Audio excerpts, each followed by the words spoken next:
o tamanho do quadro negro de que dispomos agora para as nossas videoaulas. Não é ainda o quadro definitivo, mas definitivo vai ser mais ou menos nessas dimensões, voltando à era paleolítica com o nosso famoso giz. Pessoal, não dá para ter paciência com o canetão, então decidi regredir e apelar novamente ao nosso querido giz.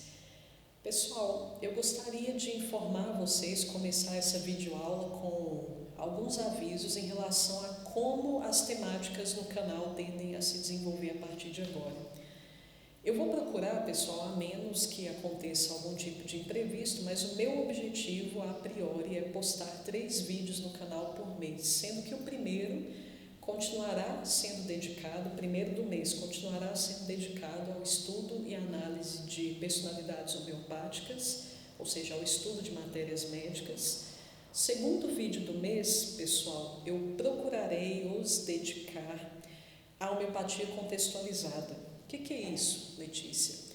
Esses vídeos, pessoal, provavelmente sempre os segundos do mês, o objetivo deles será trazer a homeopatia para o nosso universo cotidiano, nosso universo prático. Então, vamos supor que estejamos enfrentando um contexto epidêmico. Qual seria a melhor homeopatia para se indicar dentro desse tipo de situação?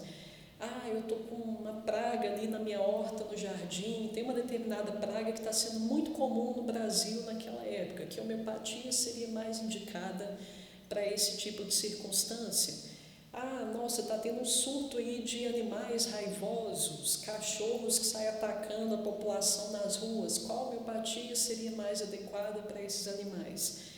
Então, esses vídeos se propõem a contextualizar, trazer a homeopatia para demandas do nosso cotidiano, para desenvolver uma segurança maior por parte do homeopata no que diz respeito a demandas corriqueiras e para que nós possamos gradativamente desenvolver um olhar cada vez mais homeopatizado diante da nossa realidade. O último vídeo do mês, pessoal, essa novidade, esse será o vídeo de estreia dessa nova proposta, tratará sobre saúde.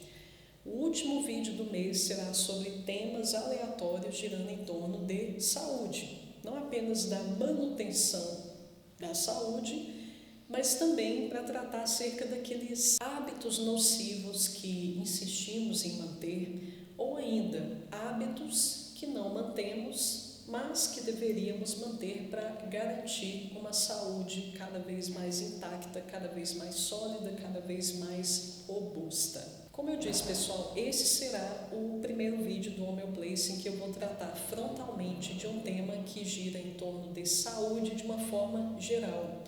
Ou seja, qualquer pessoa vai tirar proveito do material desses vídeos, nessa série sobre saúde.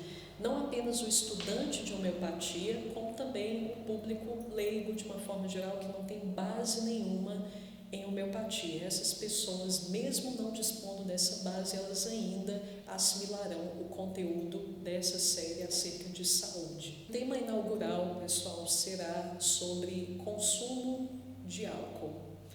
Antecipadamente, eu digo a vocês que quem me solicitou o desenvolvimento desse tema foi a nossa querida colega Maria Helena.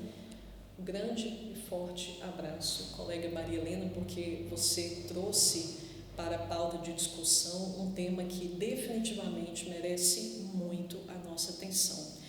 Então hoje eu vou falar, pessoal, sobre os maus efeitos do consumo de bebidas alcoólicas. Por que devemos evitar, pessoal, mesmo essa bebidinha aí de final de semana? Porque o álcool deve ser evitado. Queridos, devo dizer a vocês que eu nunca vi uma droga cujos maus efeitos são tão negligenciados como o álcool. Pessoal, deu muito trabalho para eu encontrar essas informações que eu estou trazendo a vocês hoje. Isso aqui que eu vou trazer é fruto de semanas de pesquisa. Eu tive que garimpar por muito tempo essas informações.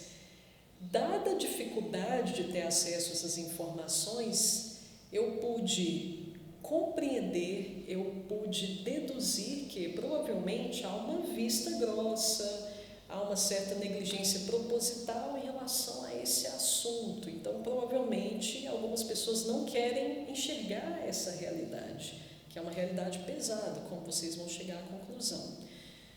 E pessoal, eu confesso que eu nunca vi também uma droga que causa tanta devastação na vida de um indivíduo e na vida de famílias.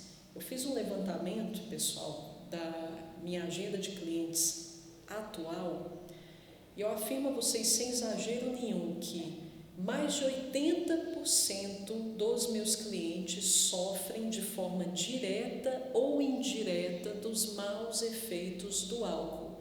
Seja porque teve um pai alcoólatra, um ente querido alcoólatra, seja porque ele próprio é alcoólatra ou foi vítima da violência de algum alcoólatra.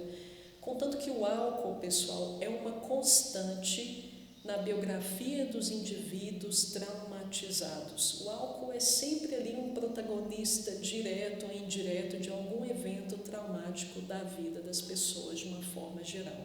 Pessoal, antes de adentrarmos profundamente nesse tema, é de suma importância que nos relembremos acerca do conceito de ação primária e secundária. Ah, Letícia, que terminologia complicada é essa? Ação primária e secundária, pessoal, grosso modo, se trata de ação e reação. Quando nós consumimos um alimento, quando nós bebemos uma bebida, tomamos um determinado remédio, nós o fazemos com um objetivo, é buscando um tipo de resultado. Esse resultado, que inclusive nos compeliu a procurar aquele alimento, aquela bebida, aquele remédio, nós chamamos esse resultado inicial de ação primária. Vou representar por uma ondinha. Quando você toma, por exemplo, um corticoide em função de um quadro infeccioso do qual você está padecendo, você toma aquele comprimido de corticoide visando a quê? Qual é o seu objetivo? É induzir uma atividade, incrementar a atividade, a reatividade do seu sistema imunitário. Esse é o seu objetivo. É induzir, incitar maior atividade do seu sistema imune. Por isso mesmo você ofere alívio nos seus sintomas. Então esse é o seu objetivo inicial. Essa será a resposta inicial.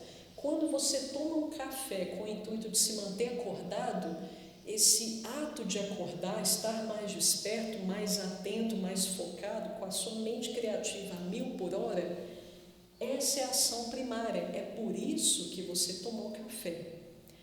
Mas poucas pessoas levam em consideração que você vai oferir um efeito rebote também, que nós chamamos de ação secundária, ou como queiram, reação. Essa reação, ela tende a se apresentar, em termos de natureza, numa versão oposta à ação primária. No caso do café, qual seria o efeito rebote? Justamente o contrário, é você se tornar mais sonolento. O efeito rebote, pessoal, independentemente da sua sensibilidade, ele sempre ocorre. Todavia, muitas vezes o restabelecimento disso aqui, ele é muito rápido em algumas constituições. Ou em alguns casos, a pessoa ela não tem tanta sensibilidade para perceber o efeito rebote, mas ele sempre ocorre. Eu estou trazendo essa informação para vocês, pessoal, porque o rebote da bebida alcoólica, ele já é muito conhecido. O rebote, ele tem inclusive um nome. O rebote, ele se chama ressaca. Quando você está de ressaca, pessoal, você está de uma forma exatamente oposta à que você estava enquanto você se sentia embriagado, com a consciência ali um pouco alterada em função do consumo do álcool. Porque realmente eu estou trazendo esse conceito a vocês. Porque, pessoal, é importante que vocês saibam que quanto mais prolongado esse efeito rebote, quanto maior a durabilidade do rebote, maior a toxicidade daquela substância que você consumiu. Por isso, pessoal, que medicamentos alopáticos, de uma forma geral, eles apresentam tantos efeitos adversos sobre a saúde, porque em muitos casos os efeitos colaterais eles podem ser permanentes, ou seja, depois de certa carga de antibióticos, a biota intestinal daquele indivíduo nunca mais foi a mesma. Depois de uma bateria de corticoides, meu sistema circulatório endócrino desregulou completamente, nunca mais voltou ao normal. Então, muitas vezes, a ação deletéria da ação secundária, ela pode se prolongar muito no decorrer do tempo. No caso das drogas, pessoal, em que se inclui inclusive o álcool, nós temos uma ação secundária relativamente prolongada. Pessoal, você ficar passando mal um dia inteiro é muito tempo sob efeito do rebote. Em algumas pessoas a ressaca dura inclusive mais tempo. Pessoal, perceba apenas a partir desse contexto o que realmente está acontecendo aqui. O seu organismo, ele simplesmente está tendo dificuldades de voltar ao normal. Seu organismo, ele está demorando muito para conseguir se restabelecer desse golpe baixo que você desferiu aqui na sua energia vital. Isso se justifica, pessoal, quando nós entendemos a etiologia, o quadro bioquímico da ressaca. O que é a ressaca, pessoal? Por que você passa tão mal por um dia, 2, às vezes até 3 dias depois que você consome bebida alcoólica? O que realmente acontece na ressaca? Veja bem, você está desidratado, você está se sentindo hipoglicêmico e você está ácido. Então veja bem, você já tem todas as condições necessárias para adoecer cronicamente, incluindo a acidez, que é um quadro grave. Eu sempre bato nessa tecla, pessoal. Qual é a tríade da doença, fisiologicamente falando? Acidez, intoxicação e desnutrição.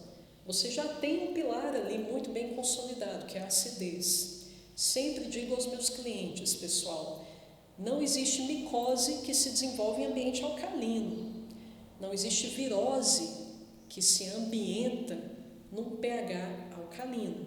Não existe bacteriose que se acomoda bem no ambiente alcalino.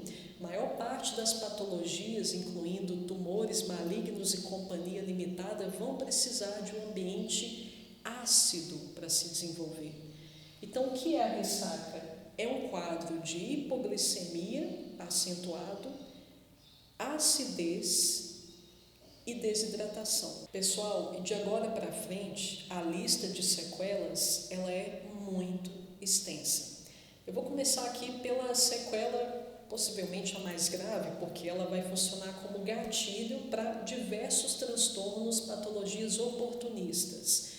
De acordo com a Biblioteca Nacional de Medicina dos Estados Unidos, é uma plataforma virtual, vocês podem acessar, inclusive, o álcool danifica células tronco intestinais. Pessoal, se eu estou falando de algo que danifica os seus intestinos, eu já posso concluir que isso aí é um tiro de 12 na sua saúde de uma forma geral, porque de acordo com a medicina tradicional chinesa, o próprio Dr. Lai Ribeiro já enfatiza isso com insistência, tudo começa e termina nos intestinos. Então, se o seu intestino ele não está saudável, pessoal, nós já temos um problema muito grave, nós já temos aí um gatilho para diversos outros desdobramentos indesejáveis para a sua saúde. Então, ok, eu tenho células tronco intestinais destruídas. O que isso significa, pessoal? Que as minhas células intestinais terão alguma dificuldade de se regenerar. Qual que é o problema disso, pessoal? É que maior parte da população ocidental contemporânea já tem algum nível de um transtorno chamado hipermeabilidade intestinal. O que é isso? Grosso modo, falando de forma bem didática, pessoal, hipermeabilidade intestinal, tem um vídeo falando sobre isso, que é um transtorno cada vez mais comum, porém muito grave, é quando seu intestino vira uma peneirinha. Ele realmente deixa de filtrar muitos elementos tóxicos, ou seja, muito do que deveria virar cocô vai parar na sua corrente sanguínea.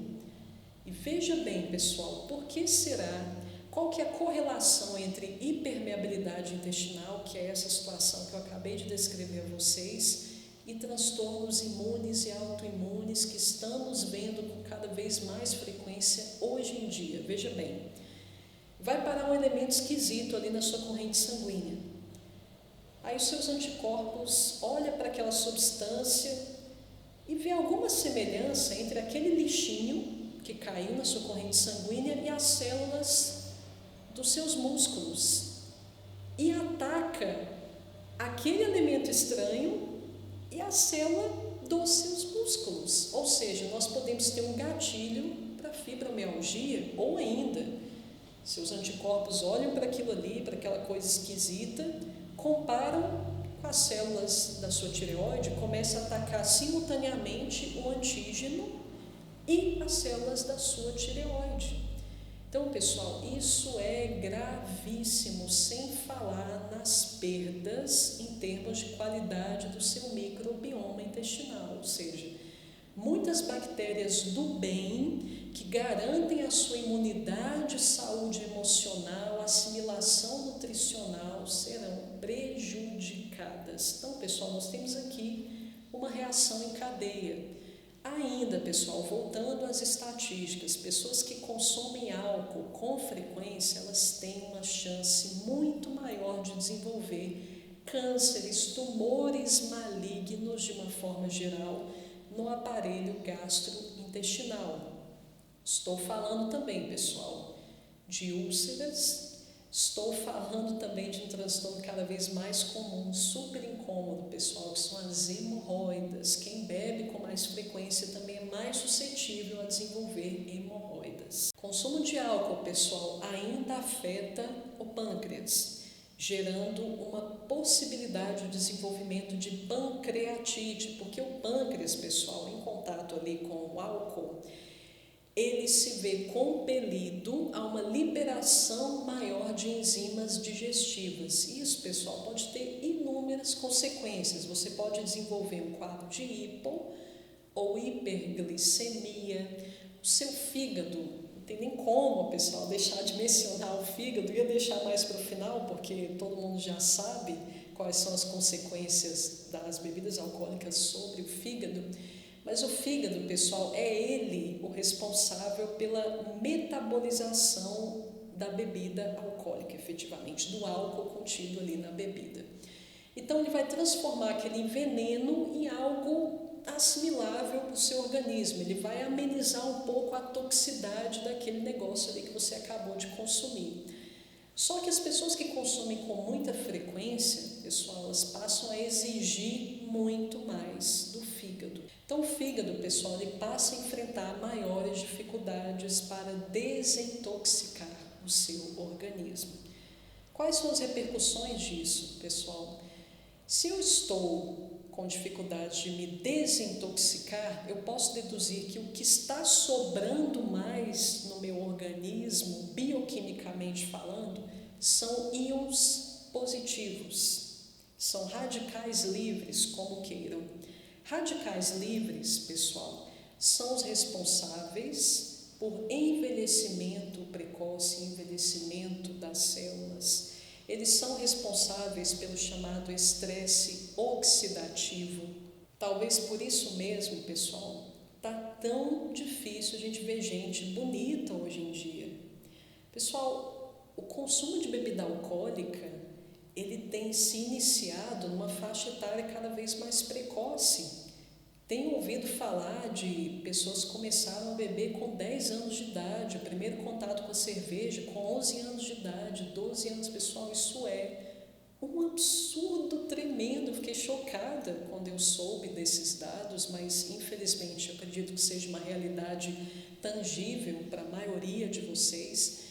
E possivelmente por isso, pessoal, está tão difícil a gente encontrar na rua hoje em dia. Óbvio que vários fatores podem explicar isso, inclusive as intoxicações massivas de diversas procedências, mas Venhamos e convenhamos que o álcool pode justificar um pouco esse processo. Está muito difícil a gente caminhar por uma rua e ver uma pessoa bonita, que tem um aspecto jovial, pessoas com 30 anos, com cara de 60, cara de 50.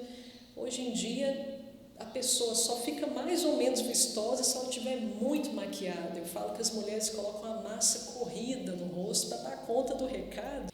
E mais, pessoal, dado mais alarmante, e dirijo essa informação principalmente às mulheres cujo incômodos estéticos têm uma repercussão maior no psiquismo delas, mulheres são muito mais suscetíveis aos efeitos adversos do álcool em relação aos homens. Então, veja bem, mulheres, vocês estão inchando os seus corpos, porque o álcool, em longo prazo, ele vai causando retenção de líquidos e ainda você está envelhecendo mais rápido, ou seja, você está deixando de ser jovial muito mais rapidamente que o previsto por seu patrimônio genético. Pessoal, agora outro efeito colateral gravíssimo é o comprometimento da neurogênese, ou seja, há perdas, há danos no que diz respeito à regeneração do tecido cerebral, especialmente matéria cinza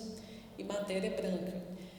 O enfoque do dano, pessoal, é bem aqui no lobo frontal. O lobo frontal, pessoal, falando de uma forma bem sucinta para a gente não entrar aqui num universo muito técnico, o lobo frontal, ele rege a memória de curto prazo, capacidade de julgamento, discernimento, escolhas sensatas e ainda o seu controle emocional. Eu achei muito interessante que quando eu entrei num debate trazendo esclarecimentos sobre essa questão, alguém levantou a seguinte contra-argumentação. Ah, Letícia, mas o álcool ele só vai agir no sentido de definhar as células cerebrais que já estavam defeituosas. Pessoal, veja bem o absurdo desse argumento. No exército, se você está no front ali de batalha, será que não é mais viável você manter os soldados fortes e fracos? Por que você mataria ou descartaria os soldados fracos e manteria apenas os fortes? Os fracos, ok, podem estar funcionando ali a todo vapor, mas querendo ou não, eles agregam ao exército de uma forma geral. Então, é isso que você está realmente me dizendo, é que, bom, o que está capengando pode morrer, pode ser descartado, que ele não vai fazer diferença nenhuma para o todo? No fim das contas, é exatamente isso que a pessoa está dizendo, pessoal. Então, pelo amor de Deus, isso não é argumento. As suas células cerebrais defeituosas, pessoal, elas ainda estão funcionando. Talvez, como eu disse, não da forma mais adequada dentro das possibilidades dela, da configuração dela, mas ela ainda atua. Por que raios, pelo amor de Deus, você vai ser uma pessoa melhor ou vai ter uma mente mais ativa, um cérebro mais ativo, mais funcional, que elas não estão ali? Pense melhor. Não é melhor que elas e as células intactas estejam juntas? Outros danos, pessoal, nós temos um risco de desenvolvimento de neoplasias malignas aumentado, ou seja, você tem maiores probabilidades de desenvolver um câncer. E ainda, pessoal, o risco aumenta se associado ao vício no álcool, a pessoa ainda seja viciada em tabaco, ainda fuma. Então, veja bem o fator de risco. Imagina se a gente ainda coloca um agravante nesse quadro, ou seja, uma mulher, que lembre-se, a mulher é mais suscetível aos maus efeitos, do álcool. Uma mulher fumante que bebe com frequência, pessoal, a receita para essa mulher desenvolver uma patologia séria. Então, risco de câncer aumentado. No sistema circulatório, pessoal, nós temos uma lista infinita de efeitos adversos. Hipertensão, eu tenho um coração debilitado. Além disso, riscos maiores de derrames, AVCs e companhia limitada. E um detalhe, pessoal, quem é ex-viciado sabe bem do que eu estou falando. A abstinência do álcool, pessoal, ela precisa ser muito bem assessorada, porque a abstinência é um processo muito dificultoso para o indivíduo. Quando eu consumo uma substância que me causa bem-estar, pessoal, um bem-estar emocional, em geral eu sinto esse bem-estar porque eu estou produzindo dopamina. Então vou representar a dopamina como se fosse esse losangolinho. E, obviamente, para eu captar a dopamina, eu preciso gerar receptores de dopamina sobre as minhas células. Normalmente, esses receptores estão sobre alguma célula específica. E quanto mais eu consumo aquela substância que me gera bem-estar, mais receptores eu gero.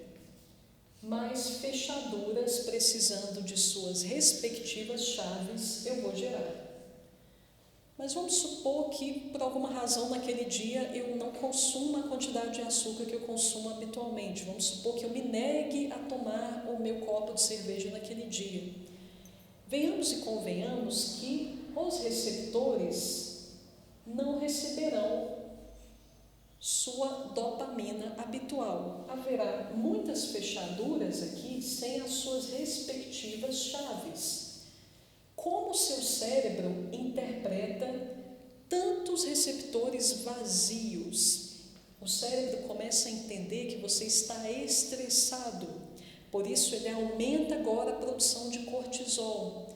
E por isso mesmo, pessoal, a abstinência é um processo tão doloroso para o viciado, porque ele realmente está sob estresse.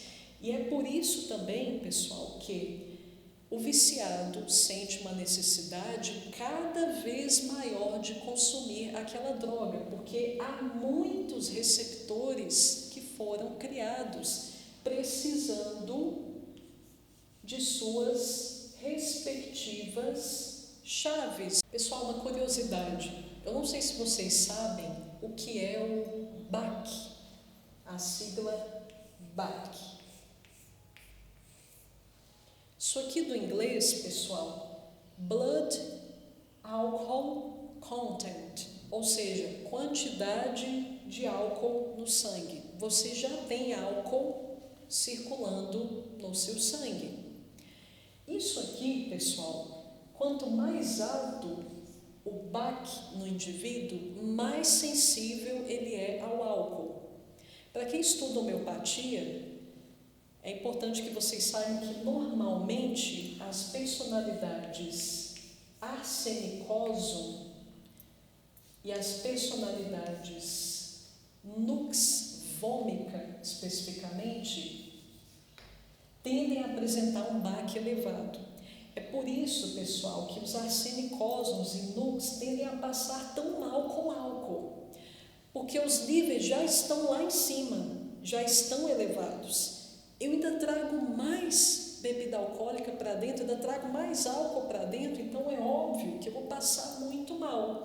Por isso que nux vomica é uma das principais homeopatias indicadas para um quadro de ressaca, que esses indivíduos são muito mais suscetíveis à ressaca que a maioria das pessoas. Quem tem o BAC, pessoal, elevado, em geral, não tem uma conexão muito grande com álcool, porque normalmente eles passam muito mal. Então, esses indivíduos aqui, eles não vão sentir muita efusão, comportamento muito expansivo quando estão bêbados. São aquelas pessoas, não sei se vocês já viram, o bêbado, que ele é um pouco mais retraído. Ele te dá a impressão que ele está mais sedado.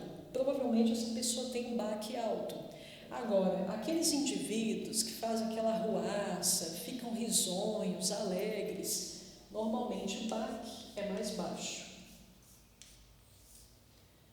Por isso, essas pessoas tendem a se viciar muito mais, porque elas realmente se sentem muito bem, sentem que se soltam, se esparecem, esquecem dos problemas.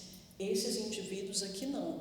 O álcool definitivamente é desaconselhável ainda mais para pessoas com essa constituição. Pessoal, agora para finalizar, eu vou catalogar as drogas que mais conhecemos, que mais estão presentes no nosso cotidiano, sob o ponto de vista alquímico. Isso vai agradar muito aos terapeutas holísticos ou às pessoas que sustentam um pensamento mais metafísico. Eu vou distribuir, pessoal, vou fazer uma organização em elementos, ou seja, terra, ar, fogo e água. Eu vou começar, meus queridos, pelo elemento água. Vou representar pelo seu símbolo alquímico triangulinho para baixo, que normalmente o elemento água é representado dessa forma, especialmente na literatura ocultista.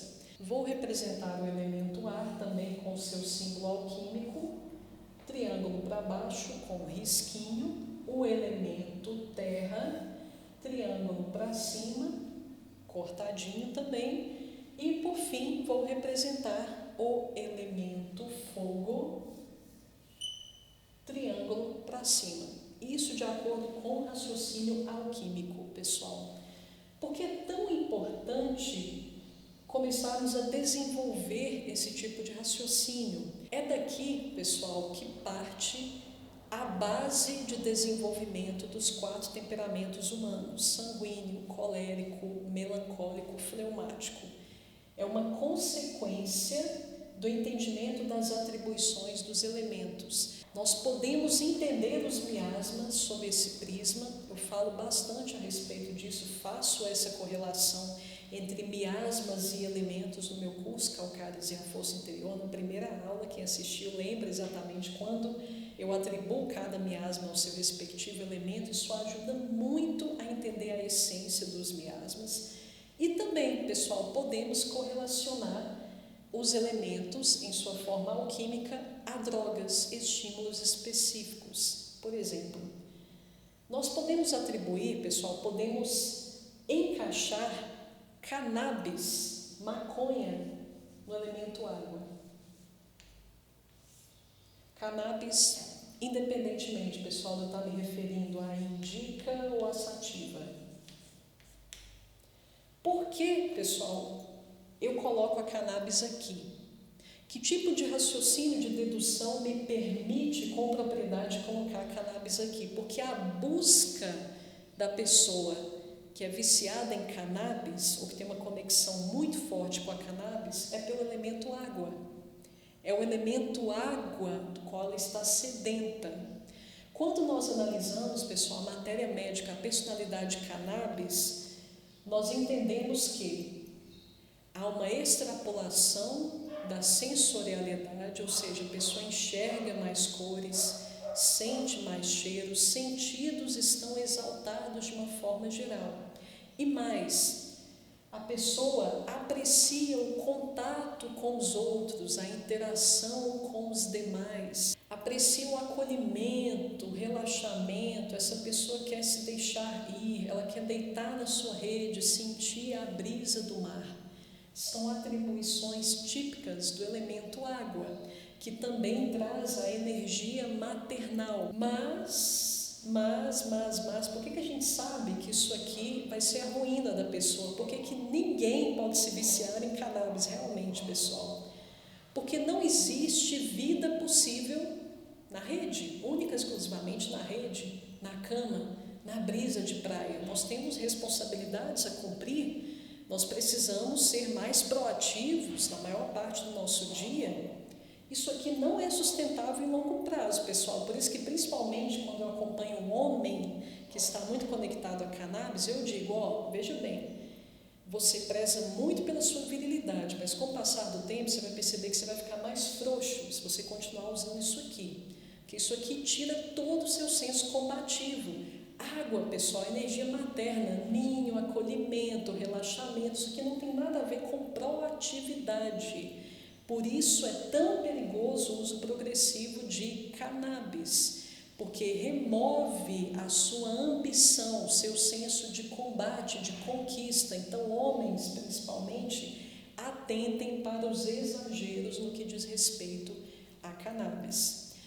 Em posse dessa percepção, pessoal, por que é tão importante esse reconhecimento das atribuições do elemento correspondente à droga? Porque eu posso, por exemplo, reconhecer qual a necessidade daquela pessoa. Aquela pessoa, se ela busca o elemento água, é justamente esse elemento que está faltando na vida dela. Então, ao invés de recorrer à maconha, ela pode remodelar seu estilo de vida de forma a incluir mais descanso, menos tensão na sua vida, menos estresse, interagir com pessoas menos tóxicas, menos reclamonas, menos usurpadoras, atentar à qualidade das relações. Então, se nós identificamos qual que é a necessidade primordial daquela pessoa, e por isso mesmo ela recorre à droga, nós podemos aconselhá-la muito mais adequadamente. Elemento ar, pessoal, que drogas nós podemos colocar aqui no elemento ar? LSD, o êxtase, heroína e análogos, pessoal, análogos da heroína. O elemento ar, pessoal, perceba que ele é etérico. Ele não apresenta uma densidade, uma corpulência, uma forma específica. Por isso mesmo, nós podemos afirmar que pessoas que se sentem muito conectadas a essas drogas são pessoas que, na verdade, anseiam por um ideal, por uma inspiração, por insights, pelo universo espiritual de uma forma geral. Nós temos aqui, pessoal, muita atividade sensorial. Muitas pessoas até viciam nessas sensações especificamente, o mesmo no caso do LSD, o mesmo no caso da heroína. Mas veja bem, pessoal, se eu estou tentando fugir para o universo da abstração com tanto empenho assim, mediante o uso dessas drogas que nós sabemos são altamente viciantes, é porque provavelmente a minha realidade terrena ela não me satisfaz. Provavelmente aquela pessoa que apresenta um alto nível de mediunidade, de sensibilidade não trabalhada, não canalizada, não exteriorizada, ela sente tudo que diz respeito ao ambiente terra-terra sem graça, preto e branco, pouco instigante. Então, esses indivíduos, pessoal, eles estão mais lá do que aqui. São indivíduos que precisam de um ideal, precisam viver em íntimo contato com sua inspiração. Essas são as necessidades de pessoas que se sentem atraídas pelo elemento ar e tudo que representa o elemento ar. Terra, pessoal, drogas de terra. Nós temos nessa categoria o famoso ayahuasca. Eu sei que isso aqui causa muita curiosidade, pessoal, mas eu não vou falar de forma aprofundada desses temas. Outro detalhe, pessoal, eu não estou crucificando 100% essas drogas. Eu condeno o abuso, o uso indiscriminado e não criterioso dessas substâncias. Obviamente, pessoal, há substâncias que só fazem mal à saúde, como é o caso do crack e da cocaína. Vocês percebem que eu nem coloquei aqui, inclusive. Mas, a título de curiosidade, o crack, cocaína estariam aqui juntamente com o álcool do elemento fogo. Basta vocês observarem como a pessoa fica depois de experimentar aquela droga, vocês conseguem facilmente encontrar o elemento regente daquele tipo de sensação que ela está oferindo. Mas na Terra, pessoal, tem o ayahuasca, tem o rapé. Letícia, o que tem a ver ayahuasca, rapé com o elemento terra? Terra, pessoal, rege agregação, cura, consolidação. Quem são as pessoas que vão procurar ayahuasca normalmente? Quem são as pessoas que vão cheirar rapé? São pessoas interessadas em se curar, normalmente, de alguma doença fisiológica. Normalmente, quem busca o ayahuasca está em busca da cura de alguma patologia grave. Um câncer, uma infecção que se prolonga, uma inflamação que se prolonga. Normalmente, o objetivo é cura. Sem dúvida nenhuma, pessoal, como são substâncias que alteram a sua consciência, você pode as ouvir dizer que estão mais em contato com o divino. Muitas pessoas relatam esse tipo de experiência com a cannabis, com o LSD, com o próprio êxtase, com o rapé, a ayahuasca. Ah, Letícia, eu tive contato com a minha essência, eu resolvi alguns traumas, eu estou em contato com a minha divindade interna. Muitas pessoas que estão sob efeito de várias drogas relatam experiências espirituais. Pessoal, não vou entrar nesse mérito. Eu estou no mérito da motivação primordial daquele indivíduo. O que faz essencialmente o indivíduo procurar por aquele estímulo. Por que aquela pessoa procura aquela droga? Qual é a motivação central? Porque há diversas motivações periféricas, pessoal, mas eu estou me referindo aqui ao que vai fazer a pessoa levantar da cama e utilizar aquela droga. O que ela está buscando realmente e prioritariamente? No caso da ayahuasca, normalmente é cura. Inclusive, os próprios pajés enfatizam as propriedades curativas do ayahuasca. Mais uma confirmação de que o ayahuasca de fato está no domínio do elemento terra, pessoal, nós podemos obter essa confirmação quando nós estudamos a matéria médica do ayahuasca. Na matéria médica, nós percebemos que a pessoa ela desenvolve uma espécie de encoraçamento. Ela pode até buscar contato com a sua divindade no primeiro momento, mas se ela usar isso aqui com frequência, ela acaba sentindo esse distanciamento. Na matéria médica também encontramos sintomas como um sono mortal, exatamente com essa terminologia, um sono do qual a pessoa acha que ela nunca mais vai conseguir despertar. O que é isso, pessoal? Peso, aterramento, excesso de aterramento. Quando você trava contato com indivíduos que utilizam com muita frequência a ayahuasca, pessoal, se você olhar, observá-las atentamente, elas te passam mais uma impressão de estarem mais brutas que refinadas, que sutilizadas. Então, isso é uma referência possível às sequelas auferidas pelo excesso de contato com o elemento terra. O mesmo no caso do rapé. Normalmente, o registro dos pajés se refere ao rapé em suas propriedades curativas, principalmente propriedades curativas. Sem dúvida, pessoal, há outras funções. Eu estou falando apenas daquela função mais marcante. O indivíduo procuraria o rapé buscando o quê? Que tipo de estímulo, que tipo de sensação? Nós encontraremos respostas no elemento terra. Agora, finalmente, pessoal, para finalizar, que drogas eu posso colocar na categoria do elemento fogo? Sem dúvida, pessoal, como eu disse, posso colocar a cocaína, posso colocar também, poucas pessoas conhecem, um chá chamado ibogá. Posso colocar também o crack. E agora caixa alta, pessoal. Por que eu estou falando desse assunto com vocês? Finalmente, o álcool. Pessoal, não é difícil deduzir o porquê todas essas drogas estão aqui. O que você observa em alguém que usa cocaína? O que você observa em alguém que usa crack? O que você pode notar em alguém que está embriagado? Violência, comportamento excessivamente extrovertido, enérgico. O elemento fogo, pessoal, tem uma correlação muito forte com o temperamento colérico.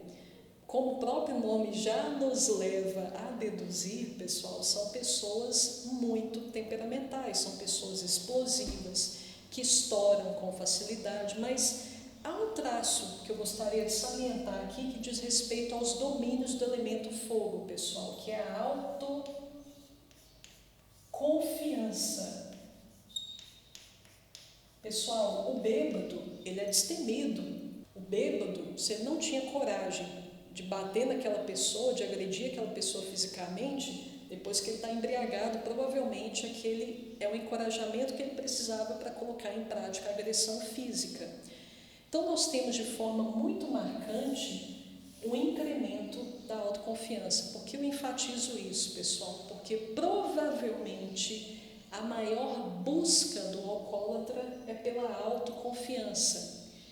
Ele dá a entender que ele está seguro de si, ele é expansivo, ele fala de si mesmo com muita propriedade. O homeopata estudioso ele pode inclusive pensar no boêmio da matéria médica, nos boêmios, na verdade, que são os nítricos de uma forma geral. Qual é a palavra-chave, a essência das personalidades nítricos, pessoal? A assertividade. Assertividade em que sentido? No sentido de imposição do ego. Eu sou um vencedor, eu sou um cara que consigo, eu sou um cara que dou conta do recado. É aquele ego inflado, é aquele narcisismo evidente. E os Nitricon também são conhecidos como os bons vivants, pessoas muito afeitas a prazeres básicos da vida, a boa comida, as boas relações. Mas, obviamente, pessoal, todo excesso, toda extrapolação, na verdade, esconde uma sensação contrária. É uma estratégia de compensação para convencer os demais de que eu sou forte, quando, na verdade, eu me sinto fraca. Então, na verdade, o que os alcoólatras buscam no álcool é esse engrandecimento efetivo. Não, agora eu consigo realmente provar que eu sou grande, provar que eu sou capaz, eu consigo provar a minha supremacia. Vem alguém mexer comigo, eu desço a porrada. Então, antes, ela só mostrava. Agora, sob efeito do álcool, ela é realmente efetiva. Ela consegue colocar à prova esse ego inflado que ela tanto ostenta. Era só fachada, mas depois que eu estou bêbada, deixa de ser fachada, sai da teoria e vira prática. Então, o que essas pessoas anseiam é um desenvolvimento de sua autoconfiança. Provavelmente, pessoal, são pessoas que se sentem oprimidas, acovardadas, amedrontadas. Consequentemente, nós já podemos, inclusive, estabelecer uma boa estratégia de tratamento para essas pessoas, ajudando-as, por consequência ainda, a se desvencilhar do vício. Elas precisam se sentir fortes, interna e externamente. Pessoal, ficamos hoje por aqui. Muito obrigada por terem me acompanhado até o último minuto da aula. Muito obrigada por terem tolerado a viagem na maionese. Eu sei que provavelmente esse vídeo vai gerar uma certa polêmica, mas tenham paciência que em vídeos futuros eu vou tratar de forma mais aprofundada da cannabis, os dois tipos de cannabis mais acessíveis para as pessoas de uma forma geral. Vou falar um pouco mais sobre LSD, êxtase, o famoso ayahuasca e companhia limitada, sob o ponto de vista psíquico, sob o ponto de vista terapêutico também. Até porque, como eu disse, pessoal, há muitas substâncias que elas não devem ser apenas vilanizadas. Elas também apresentam propriedades terapêuticas dentro de certas circunstâncias. Então, vale a pena enfatizar isso. Forte abraço a todos, pessoal. Até a próxima.